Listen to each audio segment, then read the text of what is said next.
नमस्कार दोस्तों, मैं अभी चौधरी, हिंदुस्तान समाचार से। हम बात करते हैं किसानों से। प्रदेश हो या देश हो, किसानों की बदहाली हर व्यक्ति ने, चाहे वो कमज़ोर वर्ग का हो, गरीब वर्ग का हो, मध्यम वर्ग का हो या अमीर वर्ग का हो, सभी ने देखी है। किसानों के लिए किसान आंदोलन हुए इस प्रदेश में। इस भाजपा सरकार के खिलाफ अनेकों जगह, हर जिले, तहसील स्तर, डीएम स्तर, हर मुख्यालय पर प्रदर्शन करने का काम किसानों ने किया। लेकिन इस गूंगी बहरी सरकार ने किसानों को हमेशा गुमराह करने का काम किया, किसानों की कभी कोई मांग ना मानने का काम किया।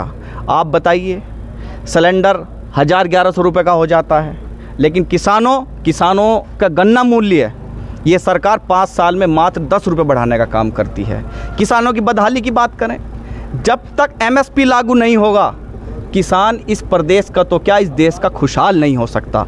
हमने हमेशा एमएसपी का समर्थन किया है, जो ये सरकार कभी लागू नहीं होने देगी, क्योंकि ये सरकार किसान विरोधी सरकार है और ये पूरे देश ने, पूरे प्रदेश ने इस बार सरकार को जवाब देने का काम किया है। किसान विरोधी सरकार है, लेकिन जो किसानों के समक्ष साथ रह के एक संगठन कार्य करता था या एक राजनीतिक दल कार्य करता था, मैं बात करता हूँ सीधी जयंत चौधरी की।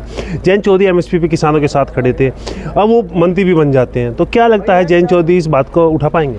जहाँ तक मुझे लगता है, जयंत चौधरी जी भी एक किसान परिवार से हैं और स्वर्गीय चौधरी चरण सिंह जी जो किसान मसीहा रहे हैं, किसानों के नेता रहे हैं और हमेशा उन्होंने किसानों की बात कही।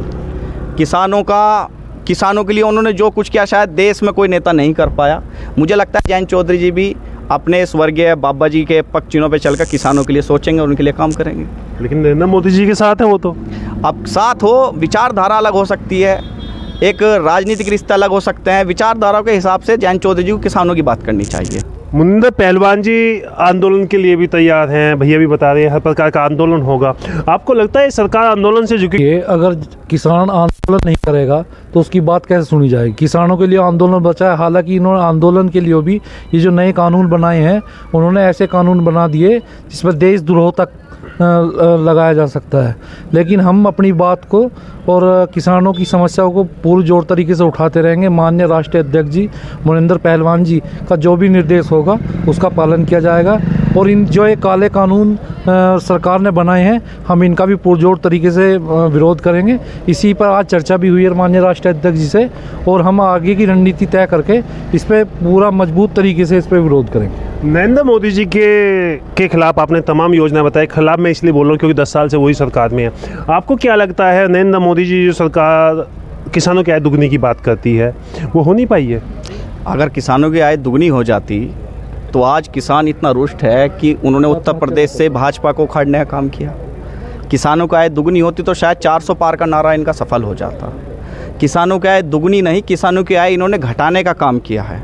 किसानों को जो आय होती थी, उस आय से जो उसका जीवन व्यापन होता था, 400 रुपये का सिलेंडर था, इन्होंने किसानों की आय दुगनी ना करके उनके खर्चे दुगने कर दिए। आज किसान आत्महत्या करने के लिए इस प्रदेश में मजबूर है और किसानों ने आज नरेंद्र मोदी की सरकार को जवाब दिया है, आपके सामने है। जैसे कि अब हमारे साथी प्रदेश प्रभारी जी ने कहा है कि ये कानून लागू किए हैं, प्रोटेक्स और धरना प्रदर्शन आंदोलन से डर गई है सरकार।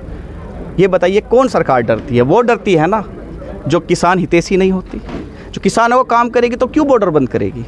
बॉर्डर बंद करने का मतलब है कि किसान डरी हुई है, सरकार डरी हुई है किसानों से, वो बॉर्डर नहीं खोलेगी। जो मुझे लगता है, मुझे नहीं लगता कि बॉर्डर खोल पाएगी। अच्छा, मैं इससे संबंधित एक सवाल आपसे जोड़ना चाहता हूँ। जब अंग्रेज़ों का राज था तो ऐसा बताया जाता है या हम लोगों ने देखा भी है कि हर कलेक्ट्रेट पर एक स्थान होता था कि ये आंदोलन का स्थान है। आंदोलन से तो अंग्रेज भी नहीं डरे। आपको क्या लगता है भारतीय जनता पार्टी डरी हुई है? ये तो देश देख रहा है। अगर आंदोलन से नहीं डरती भारतीय जनता पार्टी तो ये कानून लाती। पूरी दुनिया में एक देश बता दीजिए जहां एक काले कानून पास हुए हों।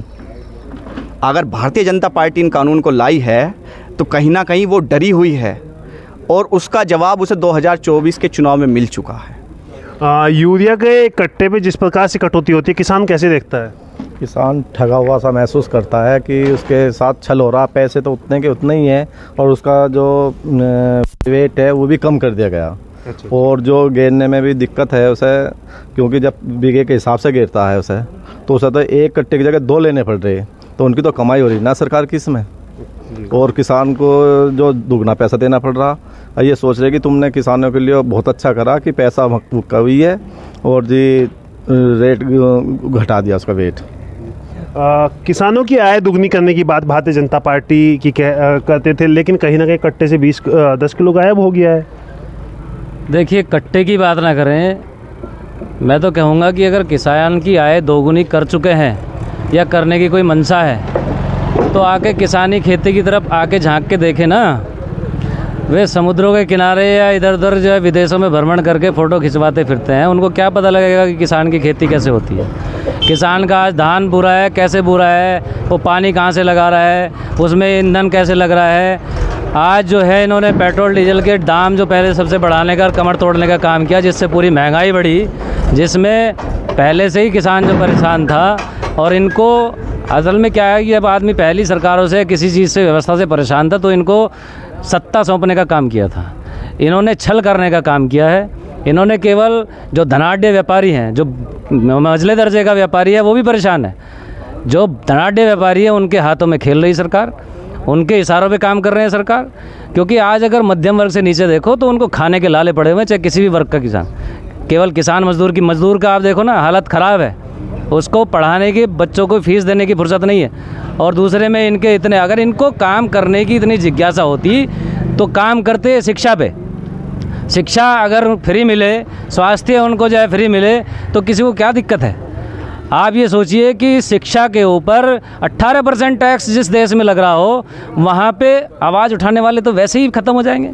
और दूसरे में अगर कोई हिम्मत करेगा तो कानून लेके आ गए, भाई साहब आप धरना, 4 आदमी खड़े होकर अगर किसी आपको अपनी बात को किसी की सामने प्रस्तुत करने के लिए कोशिश करेंगे तो आपको जेल में डाल दिया जाएगा।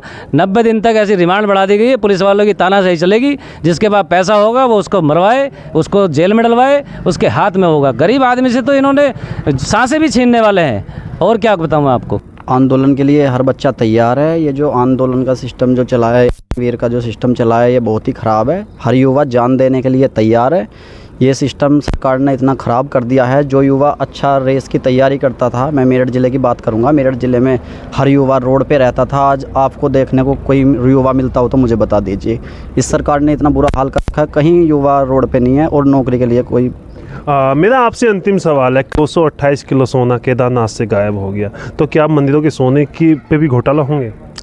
देखिए, जहाँ की आप बात कर रहे हैं केदारनाथ की, उत्तराखंड में है। उत्तराखंड में भाजपा की सरकार है तो इन्हें शर्म आनी चाहिए। अगर एक इतने बड़े शंकराचार्य आरोप लगा रहे हैं तो इस सरकार को शर्म आनी चाहिए और उसकी जांच करानी चाहिए। और जो ये बात सत्य है तो भाजपा सरकार को उत्तराखंड से इस्तीफा दे देना चाहिए। चलिए, हमारे साथ थे तमाम किसान जिन्हों की अलग अलग राय थी। सरकार लेकिन सीधी सी ये बात जो है कि भारतीय जनता पार्टी से वो नाराज़ है। आप देखते हैं हिंदुस्तान समाचार, मैं